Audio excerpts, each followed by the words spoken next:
На 12 мај Гордана Силјановска-Давкова ќе биде инаугурирана за претседател на државата, пошто досегашниот претседател Стево Пендаровски може да избере доживотна пензија и цел сет на привилегии кои му следуваат со закон.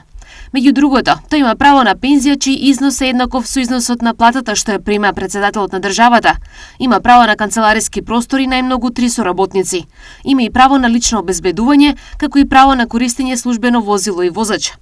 Пред 5 години Пендаровски, откако се пресели во вилата во која неговиот претходник Ѓорѓе Иванов живееше 10 години или 2 мандати, пред новинарите најави дека по завршувањето на мандатот нема да бара претседателска пензија ниту пак средства за отворање на канцеларија, туку ќе се врати на работното место професор.